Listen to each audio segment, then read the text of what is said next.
Hello there people, this is me Satish and this is my first ever YouTube video where I will be talking about fitness and my computer मेरो अगाडि नै छ so धेरै म bullet points मा बोल्छु होला so that I don't forget any of them and the video is not going to be that lengthy, right? So सबसे पहिला म भन्न चाहन्छु what this video is not about. It's not about weight loss or fat loss tips, so I'm so sorry if you've been looking for one.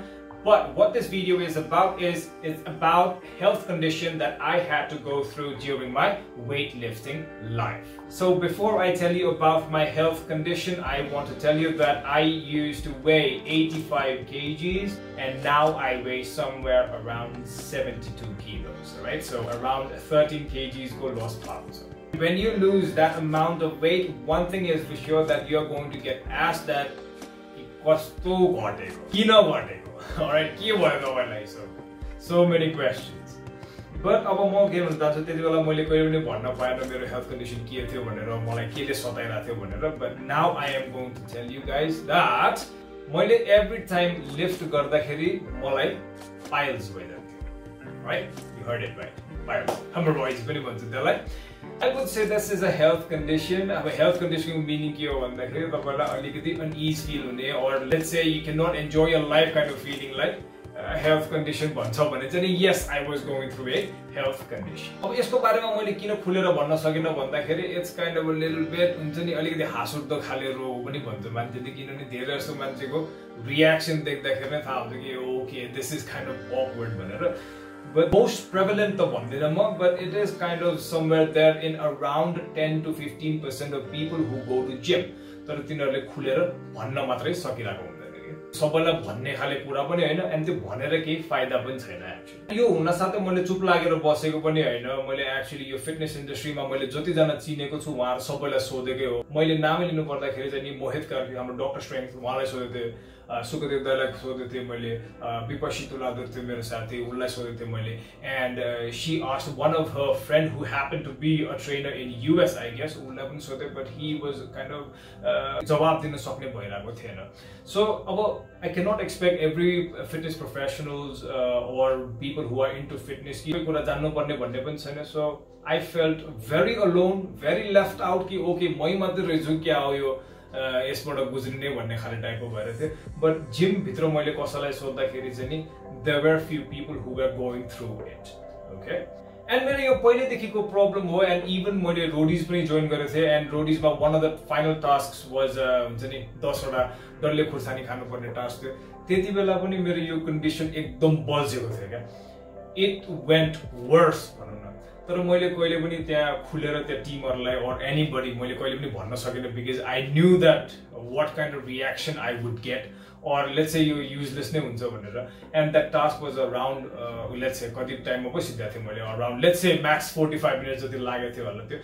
But त्यो 45 minutes त मैले जसो तसो तरे तर त्यसपछि के त I had to suffer so much अनि मैले भन्न मात्रै सकिन but yeah I had to go through that. And Roadies गएर आइसकेपछि मैले even worse situationहरु हेर्नु परेको थियो किनभने त्यहाँ कस्तो भइसक्यो त मेरो बल्झिरा थियो and पहिला अलि हेभी गर्दाखेरि मात्रै पाइल्स बल्झिन्थ्यो भने अहिले चाहिँ कस्तो हुने लाइट वेट उठाउँदाखेरि पनि मेरो पाइल्स चाहिँ नि बल्झिने खालको सिचुएसनहरु आइरहेको थियो which was kind of depressing. Especially squat गर्दाखेरि चाहिँ नि मैले अब भनौं न इभन अब मैले पहिला जसरी 100 किलो सम्म राखेर गर्न सक्थे अब अहिले चाहिँ कस्तो भएर त नि अराउन्ड 70 किलो जान साथै मेरो त्यो पाइल्स बल्झिने मलाई डर भइहाल्थ्यो क्या.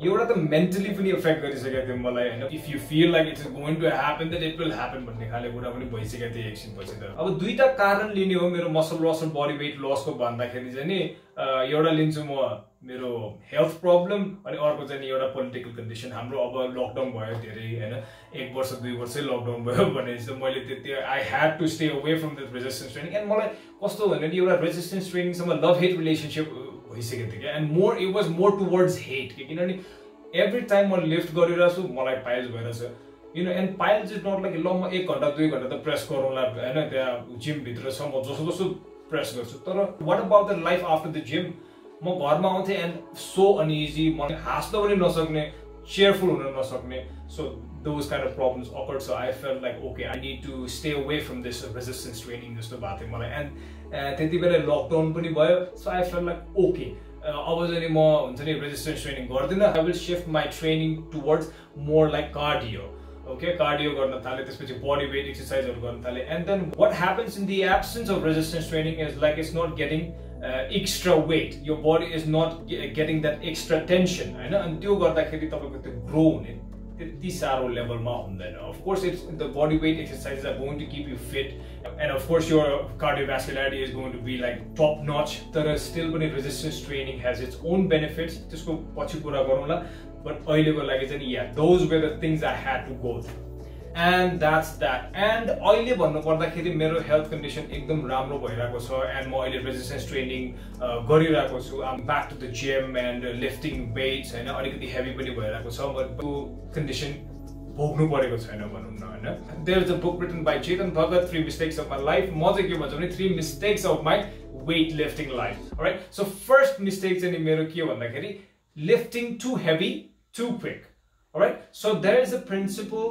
of progressive overload which I didn't follow मैले राम्रोसित फलो गरिराको रहन्छ त्यसलाई है so what I did was like हुन्छ नि आज म let's say भर्खर जिम गएर छु and because I used to lift 80 kgs अब मलाई के लाग्छ भने ए ओके म at least 70 75 चाहिँ गर्न सक्छु कि रियालिटीमा मैले मेबी 50 गर्न सक्थे होला 45 गर्न सक्थे होला but I just ignored it and tried to go more towards ego lifting and I said like okay no पहिला 80 गर्थे भने म अहिले 70 गरेरै छाड्छु I did 70 okay I survived it हैन maybe the मिलेसन त्यो पोस्चरहरु मिलेसन ब्यालेन्स स्टान्स मिलेसन के मिलेसन but I did it so next week म के भएर सो okay मैले पहिला week 70 गरे so now back in the form so अब म 80 नै जान्छु पहिला मैले जे गर्थे अब म I'll be back to the form भन्ने खाली टाइपको गरेर सिधै 80 हाल्थे and then I used to squat it okay so that was one mistake I did अब अहिले चाहिँ नि मैले के गरिरा छु भने I'm taking pound by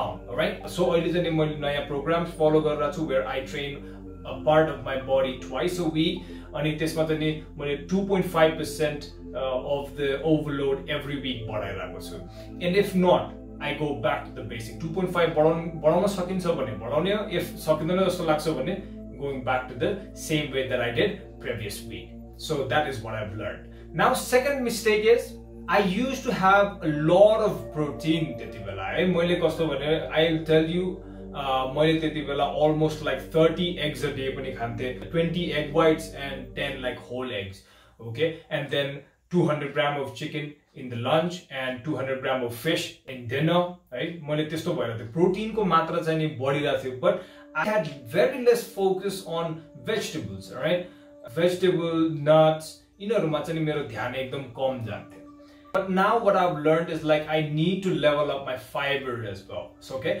so पहिला प्रोटिनहरुमा मात्र धेरै फोकस हुन्थ्यो लाइक अंडा माछा मासुमा मात्र धेरै फोकस हुन्थ्यो भने अहिले म के गर्छु भने I try to focus on protein and fiber as well cauliflower broccoli धेरै महँगो छ त्यसैले म धेरै जस्तो cauliflowerमा म फोकस गर्छु हैन but yeah sometimes if it's available I just because broccoli त्यतिकै पाइराख्ने चीज पनि हैन कोही sometimes मात्रै आउँछ यहाँ चाहिँ नि हैन तपाईहरुमा कस्तो I don't know भिन्डी भान्टा क्यारेट्स साग bok choy I love it and मेरो recent fascination भनेको bok choy हो त्यो साग मैले धेरै खाएर हुन्छु पपाया द सेलोम्यानले खाने के रे स्पिनच छ हैन सो तिनीहरु म धेरै फोकस गरिरहेको छु म अहिले right so that has kind of improved my you know digestion and किनभने piles हुनेको धेरै कारण छ one of the reason is resistance training for me and another one is like there's not enough fiber in your body so that's that now my third mistake is a very micro one but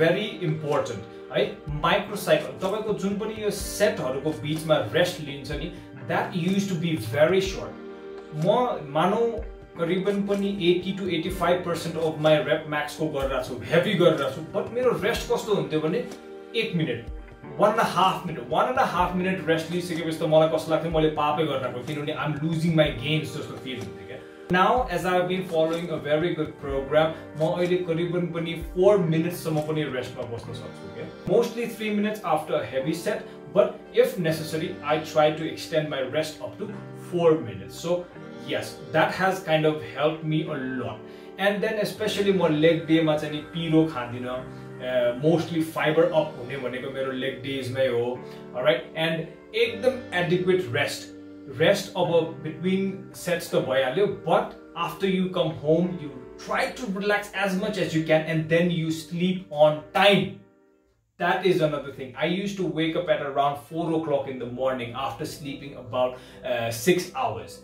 All right, because I felt like that is what is progress. Okay, म त्यसरी म चाहिँ नि राम्रो हुन सक्छु भन्ने खाले एउटा फिलिङ थियो, but I didn't know that I was kind of deteriorating my own health भनेर थाहा थिएन मलाई. मैले सिकेकोमा मलाई धेरै खुसी लाग्छ हैन अहिले गर्न सकेको.